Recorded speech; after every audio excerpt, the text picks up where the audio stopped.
Hello and welcome to another episode of Literary Liberation Podcast.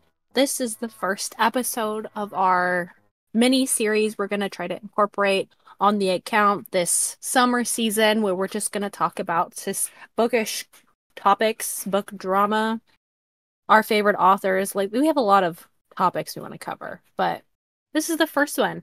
And And if today, you I think guys have any suggestions on what you want us to yap about, you can DM that would be us, appreciated. comment, whatever it is anybody does for anything. I imagine on these ones, I'll put up a poll with the Spotify so that people can vote on some of the other topics that we have. And if something gets like an overwhelming amount of support, we can put that in the queue and move it up faster than other things. It's So also this going to is, be more casual. Not that our other things are not casual, but it'll be a lot more of us chit-chatting fan. this is what we usually do before we record, but you know, we might as well record it and throw it out there. Yeah. That way we So, can have weekly posts. and Anyway. I feel like we're going to try to have like a specific topic that we mainly talk about. It's a lot more casual in that even though we may have like basic topics that we're planning on discussing, we might not stick to that topic the whole time. We just set a timer for like 30 minutes basically, and we're going to yap and edit it down and then post it, and that's what you get. Pretty much. It's a cute little short episode for For an you extra listen to week us. of content. Because we just can't read book talk books that fast and then Fast record enough. it and edit it. And also, we like to read our own things sometimes, not just whatever is popular on Book Talk. Which kind of brings us a nice little segue to the topic of today's videos. I saw on TikTok this week, somebody was talking about what percentage are you in the top 1% of readers? And this was a post by the Washington Post. A post I from the don't know who the Washington author Post. is. I know, I hate that they're called the Washington Post. An article by the Washington Post by Andrew Van Dam, Ew, a right? man? And I know he's an analyst. What does he know? What does he analyze? Where is this from? Like what? Like Goodreads? This is not So the tracking.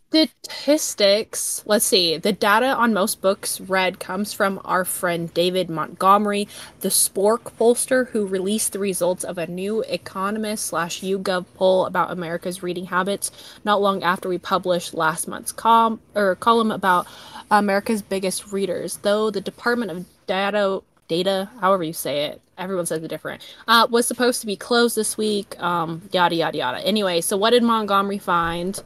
Of the 1,500 Americans surveyed, a less than ideal 46% finished 0 books last year, and 5% read just 1 book.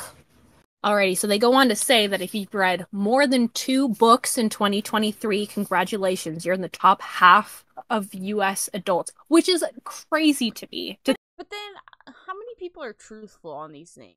It reminds me of like Family Feud, where like we asked 100 people, and then like they get the Yeah, they get the stupidest answers sometimes. I can feel that. Because they just like go on the side of the road and ask. But Yeah, I that's think what I'm this saying. is fair. Like if what would make it more accurate is if they repeated this type of survey in different areas and were able to like average out those results. But I Because mean, that's this what I'm isn't saying horrible. It's a good too. start. Because like if it's through like I don't know, is it through the Washington Post like they did this? Because like I personally would never have seen this like survey. You know what I mean? No, it was Montgomery. It was something one of his polls that he ran. And this is The just an Spork like pollster. I know a lot of Americans do end up having like internet access and stuff for whatever for these surveys, but how many like are they going to like different areas? Like are they asking people at a library? I feel like that can affect. No, I think it was just all digital, like a digital submission. So then people that don't have access to the internet, they're adults. Which I think would be really interesting. So it's just adults. So it's 18 plus. Yeah. Probably you have to be 18 plus to sign up. Um, what else Okay. does it say? Reading 5 books puts you in the top 33% of readers. And Okay. then while reading 10 books puts you in the top 21%. Okay. which again, like that is not that many books. Like 10 books a year is We've like already both passed less that. than a book a month. You're already at how Yeah. many books? 70 something? I don't know Yeah, off the I'm top at of my like head. I'd have to 20 look it up. and It's 70. I think I'm at 22. I read a lot more. I think average reader pace, not like average American pace, but I think No, average I reader. think you're in the top 1% because it says those of Yeah, us who read more than 50 books are the true 1%, quote unquote, of we're readers. finally one percenters, Mariah. We're gonna build in the revolution. Yes. He's re We're part of the labor aristocracy, so therefore we're counter-revolutionary with our reading habits. Yeah. Which is it's just such a fascinating statistic. They did the ebooks, physical books, and audiobooks, and ebooks scored really high, like just behind physical books. Surprisingly. I feel like that makes sense. I think Or not. ebooks are a lot more accessible nowadays than they were probably ago. I mean, I know I prefer reading. I like having the physical books for my shelf, but I prefer reading on. I know I do read faster, and I feel like it's less distracting than reading a physical book. But what are the Yeah, people percentages were then? saying that. But what does it say? I mean they oh my god, there's an ad. Um it says digital books are most popular among the heaviest readers. And they Okay. say presumably because you run out of shelf space. But I don't think that's the case. I think it's an economic issue. I think Because if you digitally read, you can pirate. And that is the I most think it's cost a lot more effective. accessible too, where like you finish a book, you can easily buy it on your phone or your Kindle or whatever, like through Amazon or whatever, like I don't know what Kobo or the Nook uses or anything like that, where it's instant access versus if you go to a store and buy it, you have to leave your house, go to the store, pick out the book that you want, come back home and start reading. Or like alternatively with libraries, if there's a book you want to read, you have to get put on a wait list sometimes if there's not enough like Mm-hmm. copies available. The statistics on this get really interesting because they talk about race, age, income, and political party, Oh, which is something I haven't seen anyone talk about, and I find that really interesting. Am I surprised that a interesting. bunch of white Yeah. women on Book Talk would not talk about like race disparity or like socioeconomic issues that could be contributors as to why people aren't reading? Certainly No, not. never, never, never.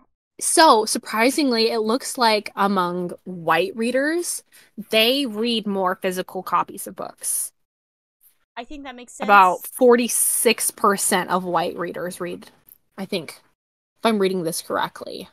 And I think it makes sense because like people of color are in like their schooling settings where they're at like they aren't given the same kind of resources Yeah. because like school to prison pipelines and whatnot predominantly like focus on those types of neighborhoods. According to this statistic, it's saying that majority of the white people that they surveyed, so this is obviously not necessarily, but it's saying majority of white people do read at least one book a year.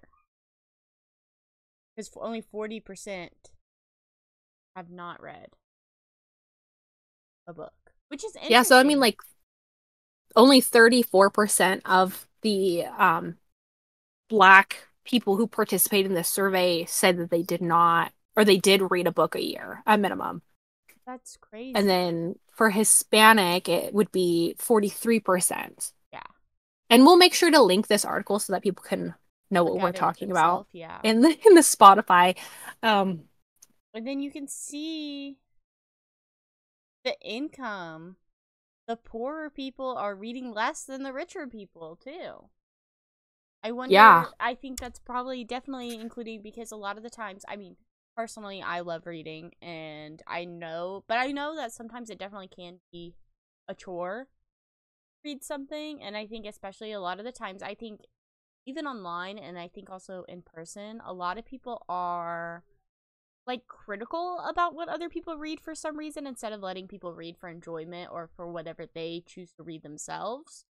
And so I feel like maybe a lot of poor people don't have that opportunity to one spend money on books or a Kindle and things like that, but then also you would end up reading out more in public, I think, versus not so people are more critical. Which is interesting though, because like we have libraries and things like that, poor people too They're not I being. think the overall budgets have been getting slashed in the Yes. last like 20 or so years with like the rise of Amazon and other like mass market like booksellers online. So Hmm. like they just aren't getting as much popularity. And even though like libraries have so many incredible resources for people, like you can get Kindles at some libraries Yeah. and like take it Borrow them. home and use it. They have Wi-Fi routers, there's tools. You can like get anything from the library. It's crazy what they're able to like loan out to people in your community. Hmm. But I imagine a lot of the lower income people also are Don't have working a libraries. lot more Yeah, and I bet they don't to have sustain libraries their in own their existence, so they don't have that, or they don't have the libraries in their areas, or hmm maybe like because they're working they can't go there between the hours that Yeah. they're open, because libraries aren't open all day. They're only open from like 10 a.m. to 5 p.m. or something. Some of It's a our pretty short libraries here window. are open till like 9 or 10 p.m. That's awesome. Yeah, I know. I mean, I just took I'm a nanny, so I just took two of the kids that I watch to the library. They didn't have school on Friday, but the library was open because they wanted to go, and it's nice. It was raining outside, so we could like just go to a park. But being able, there's computers for them to play on, so many books. They have like a playroom with toys for them to all play with. It's still fun and nice, Yeah. you know. Yes, I'm hoping with like libraries are becoming popular again, thank goodness. So hopefully more people will be going to the library. I went to the library recently and it was really awesome. They had a book purge of all the old books they were getting rid of. And it was donation based. So if you didn't have any money to pay for the books, you didn't have to. And there was tables and tables of books for free Mhm. available to the community. And I thought that was so cool. You've Um, got some cool like that we have books too. options. I did. I think I only ended up getting like five. And then I ended up making like a donation to the bookstore because apparently we have a used bookstore too in our Library. library. Is crazy. I did not know that all of this existed until I went down and I saw it for myself. So we're very pro library. Yes. I Does want that count? to figure out, I know there's a way to, which I think what probably both of us need to do, and I think it'll probably get us to get reading more of these book talk books, is if we do Libby with our Kindles. So then, because the way that they work is that you would like put in your library card and then they send it to your Kindle based on like the wait list and stuff like that. And I feel like that could be nice having like a set time for us to have like that book to read where it was like, oh, you don't have a choice, you have to read it now because you don't have it. You You know? know, I don't know if you saw the video, but I saw somebody who was like a higher up at one of the I did libraries who see. did the ordering for these, right? And they were talking about how it's more expensive for libraries to have ebooks and they only get a certain amount of loans per ebook. Yes. It's like a 50 to $70 per book, and then you can only loan it out like 20 times. Yeah. So like Which yeah, it's cheaper, but it makes sense like why they would want people to read more paperback books and they could just get more of those in. I think So, it's sad because it's like they're creating this false like scarcity of ebooks. And that's what I think like a lot of the time like Amazon does too. Like I will be going on Amazon like maybe like, hey, I want to get a book, like that I want to read on my Kindle because I don't feel like reading it physically or whatever. And then I'll go on to Amazon and then the ebook will be more expensive than the physical book. Like how does that even work? I feel like instead of having it, oh, you can only loan it out like 20 times, like why don't they just let them have it for like a year? Like how long a normal paperback book would last before they would have to get rid of it or try to fix it or I salvage think it or in sell the it. video that because I know exactly what video you're talking about and I watched it as well. She said that you can do like a 12 month or 24 month, but then it's hard to decide as like a librarian because certain books go through Oh, yeah, she did say trends that, huh? because of the trends of like book talk just because like this one book like akatar is not going anywhere unfortunately, but then there's different trends where like the cycles of it where it could be like the most talked about book talk book and then you never hear about it again you know and so I think that's like one of the main Yeah. things where it's like you don't want to spend your money on having this digital ebook whenever it's not going to do as much for like them buying akatar again or something. I can see that. That makes sense. Do you want to talk about the parties We and like the can. percentages, or do we think it's irrelevant? Because I don't want to like prop up Democrats, Or but Republicans. like The Democrats they read the really read most. about the same rates.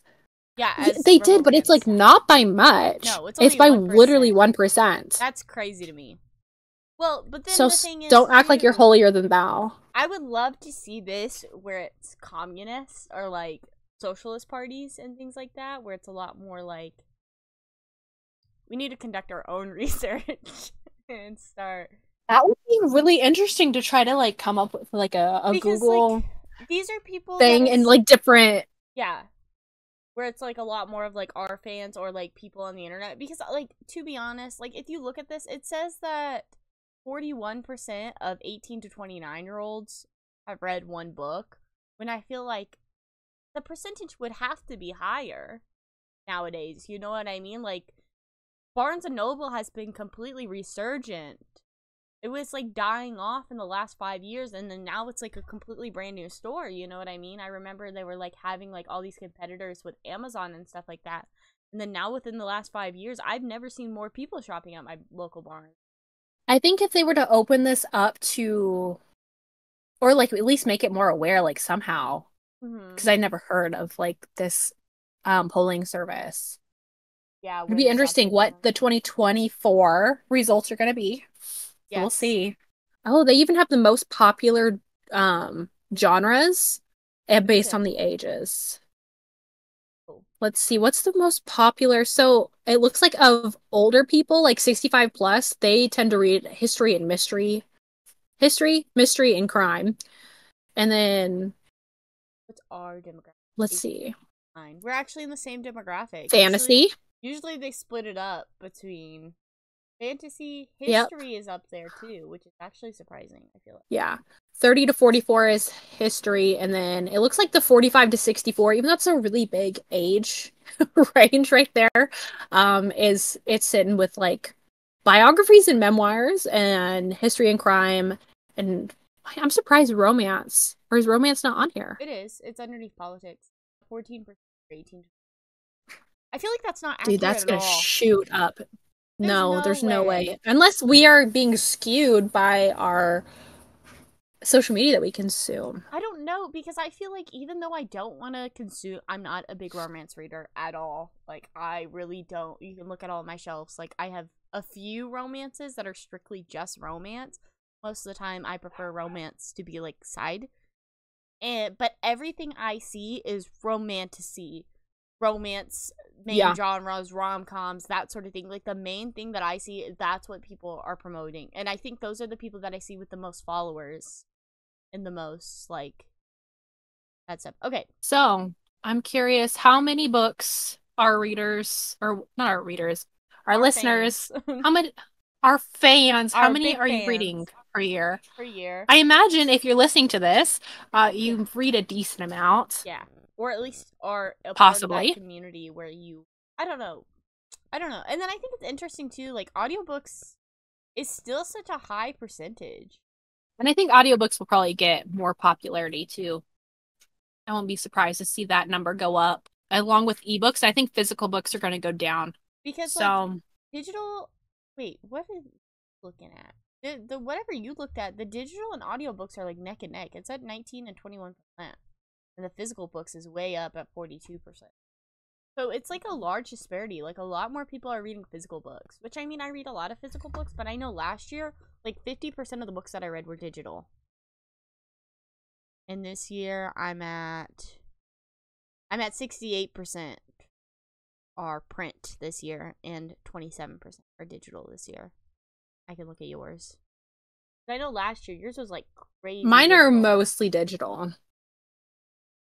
I don't read a lot of physical books just because of like work, being able to take them. I read a lot on my phone too if I don't have my Kindle with me. So, 62% digital, 3% audio, 35% print.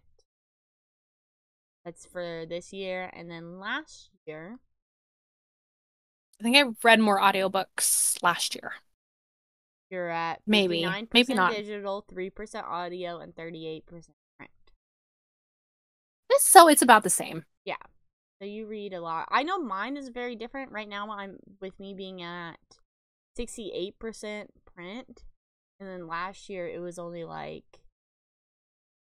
Last year, I was at 41% print, 10% audio, and 49%.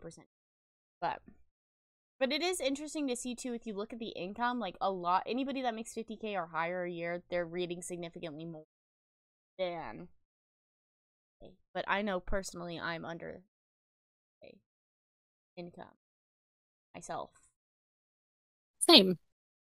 So Same. I was like, I don't know a lot of people that make more than $50,000 to $60,000 a year. TBH. yeah, I think I could agree with that, except for like older people and like I'd say 45 to 60 are making the 60 to, I don't even know, like up to $100,000 a year, but because they've been like tenured into their jobs. So they just like have all of those bonuses and perks. you just have to work for 30, 40 years before you can make a decent living. You know what I mean? God, that's depressing. Well, we will link this article in the description of our post. Wherever you listen to this, whether it's YouTube, Spotify, whatever have you. I think it'd be really interesting if people are interested, we would make a survey, I think, like a Google Forms, and we could maybe one day like go over those statistics to see like how we match up with this Washington Post for 23 and then how it matches up to overall and things like that. That is definitely something we probably wouldn't be able to do until next year because that would take a lot of resources and planning, but possibly something, or at least we could collaborate with somebody who maybe like works in like statistics and have them like spearhead it because we just yap. So I don't know how we would accomplish it, but hopefully we'll get it done. But thanks for listening to this little mini episode. We will be seeing more of these in the summertime. And don't forget, you can subscribe to our newsletter for more information about the podcast, which is in the top of our link tree. And I believe at the top of our bio for each episode that we get posted or that we post. Yes. So thanks for listening. I know we probably really didn't shout out, like, follow us at Literary Liberation on TikTok and Instagram, at LitLib Podcast on Twitter. So, as always, Kristen and Mariah, KRXXTXN on all social medias, and Hungry Rye on all social medias. You know the drill. I feel like if you're this far into it, you probably already know. I know. So, there you go. The next episode will be a little bit more polished. This one was more spur of the moment. This is our test. This is our little guinea pig. We're getting it dialed in. Okay. Check us out. Find us on other social medias. Goodbye.